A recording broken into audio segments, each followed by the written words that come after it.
In this video, we'd like to talk about Acts of the Apostles. We want to take, first of all, a very brief overview as kind of an orientation to the book. Then we want to look more closely at some of the critical issues that have come as people have studied the book very carefully. And finally, we want to ask, why did the church grow in the book of Acts?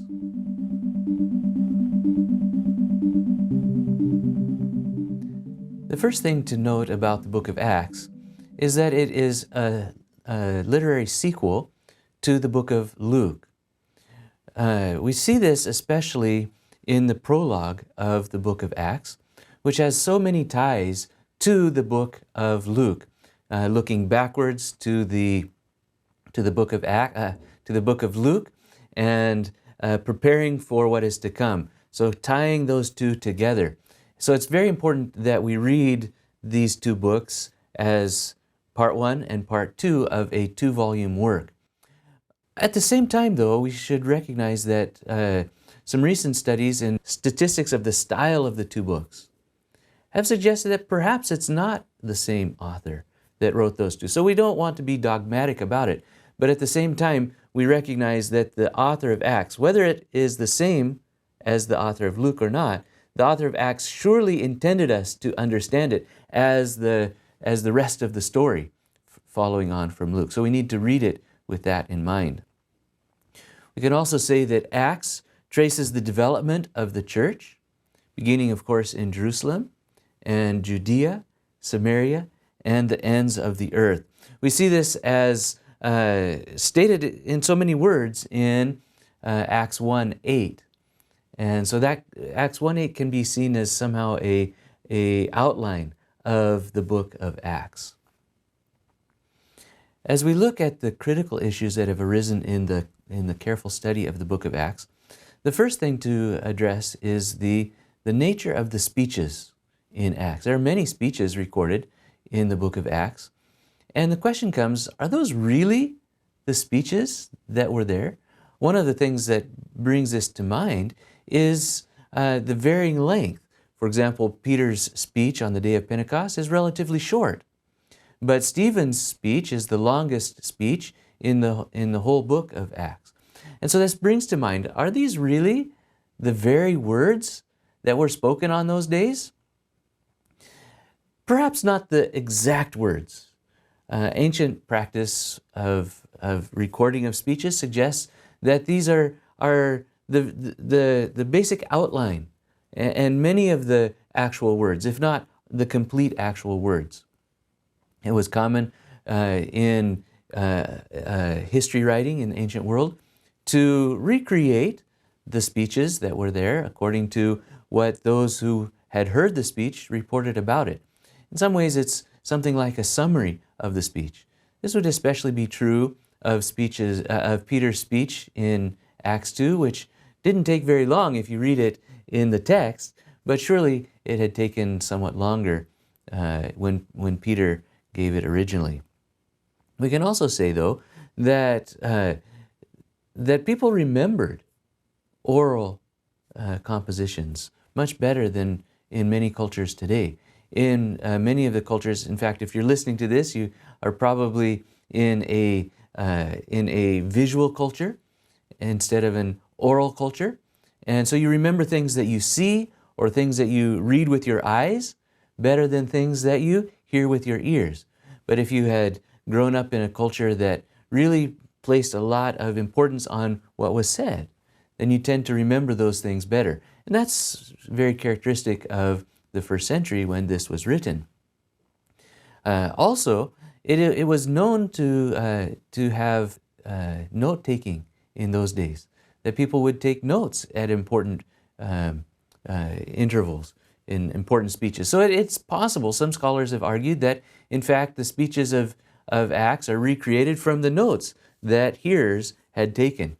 It's possible, but it seems to be a little bit of a stretch on that one.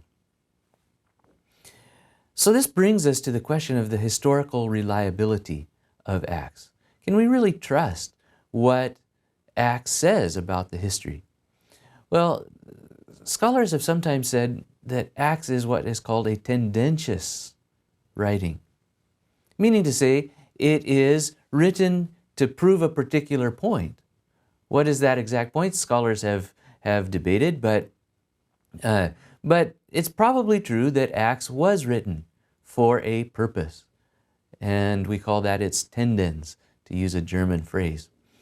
So what is this? Does it destroy the reliability? Well, I think unless we're extremely skeptical, we can say that those two are not mutually exclusive. To have a goal in mind when you're writing is not necessarily indicating that you have twisted or distorted the truth. Those can be both reliable. Also, we can talk about the idealization that we find, especially early in the book of Acts when he talks about the primitive community, how they sold all of their goods and brought the money to the apostles' feet and shared everything in common. It's a beautiful picture. The challenge, though, is that picture is not unique to Acts. There were other writings in the ancient world that talked about similar events, making us think, is the author just trying to paint a picture of an ideal community that was highly regarded, not just in the Christian community, but elsewhere? Perhaps, but that doesn't mean that it didn't happen. So there are historical and literary antecedents. But again, if we take seriously the nature of the writing as history, we can find that there are strong reasons to affirm the historicity of it. For instance, later on in Acts, we come to we call it the we sections. We say we section because the word we is there, meaning that the author is writing in the first person. We did this, and then we did that, and then we went to this place and that place, and so forth. The we sections. What are these? Where do they come from? Well, there's two possibilities. At least two possibilities. One is that it was written by the same author as wrote the whole book of Acts, and that author is present in the later parts of the narrative. Another possibility is that this is a source, that someone did write in the first person and was present in those events, and then the author of the rest of Acts came and found that source and put it in without changing the pronouns. This is possible, but in both cases, it lends the idea of historical reliability to the book of Acts. This brings us to another question, very important question. So we say, yes, at least in the broad outlines, we can affirm the reliability, the historical reliability of Acts. So what is it about? It's about the extension of the church, as I mentioned earlier, beginning in Jerusalem, then throughout Judea, into Samaria, and to the ends of the earth. So what caused it? What caused this growth? One of the key factors is leadership. First of all, we see the leadership of the Holy Spirit. The Holy Spirit is clearly portrayed as the ultimate leader in the book of Acts. Beginning in chapter 2 with the day of Pentecost, when the Holy Spirit is poured out upon the disciples, and even throughout the book of Acts. For example, in chapter 13, where Paul and his companion is sent out by the church in Antioch. And although in English translation is somewhat obscured, it says the leadership team, shall we call it, of Antioch sent them out, and then the next verse says the Holy Spirit sent them out. Sounds like, well, there were two senders. But actually, the better interpretation there is that the leaders of the church released them. And it's the Holy Spirit that actually did the sending.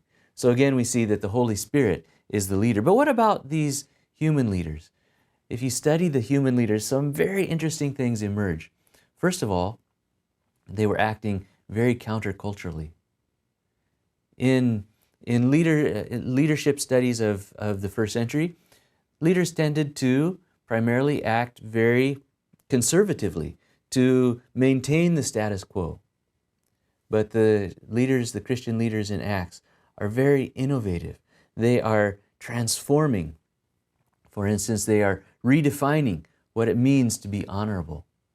They are redefining, for instance, what it means to be family, calling fellow Christians as brother and sister. And perhaps most importantly, they are sharing their power and authority. They're not hoarding it. They're not holding it tightly for themselves, but they're willing to give it away, to pass it on to others. We see this so clearly, for example, in Acts chapter 6, where there was a big problem that arose, and complaints came to the feet of the apostles. And rather than squashing the complaints, instead they came and said, let's deal with this directly. And what's so amazing is they said, let's select 7 people to handle this problem. 7 people full of the Holy Spirit. And when you look at those 7, they are taken from the offended community. So they're raising up, the apostles are raising up new leaders from the offended community and giving them power and authority. Why else would they have this requirement that they should be Spirit-filled? And what's very, very interesting, although they were selected for a mundane task, waiting of tables, we're never told in the book of Acts that they did that.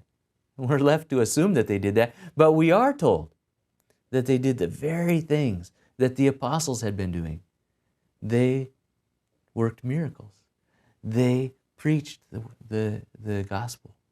Those very things that the apostles had been saying that they should do, they allowed then these 7 to also do. So they shared their power and authority, something that is a lesson for us today as well.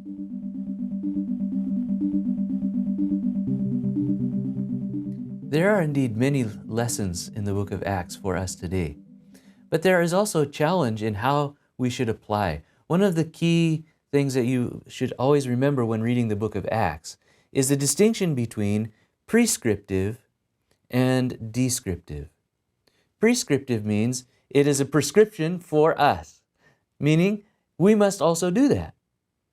Descriptive means it's simply telling us what they did and not telling us what we also must do.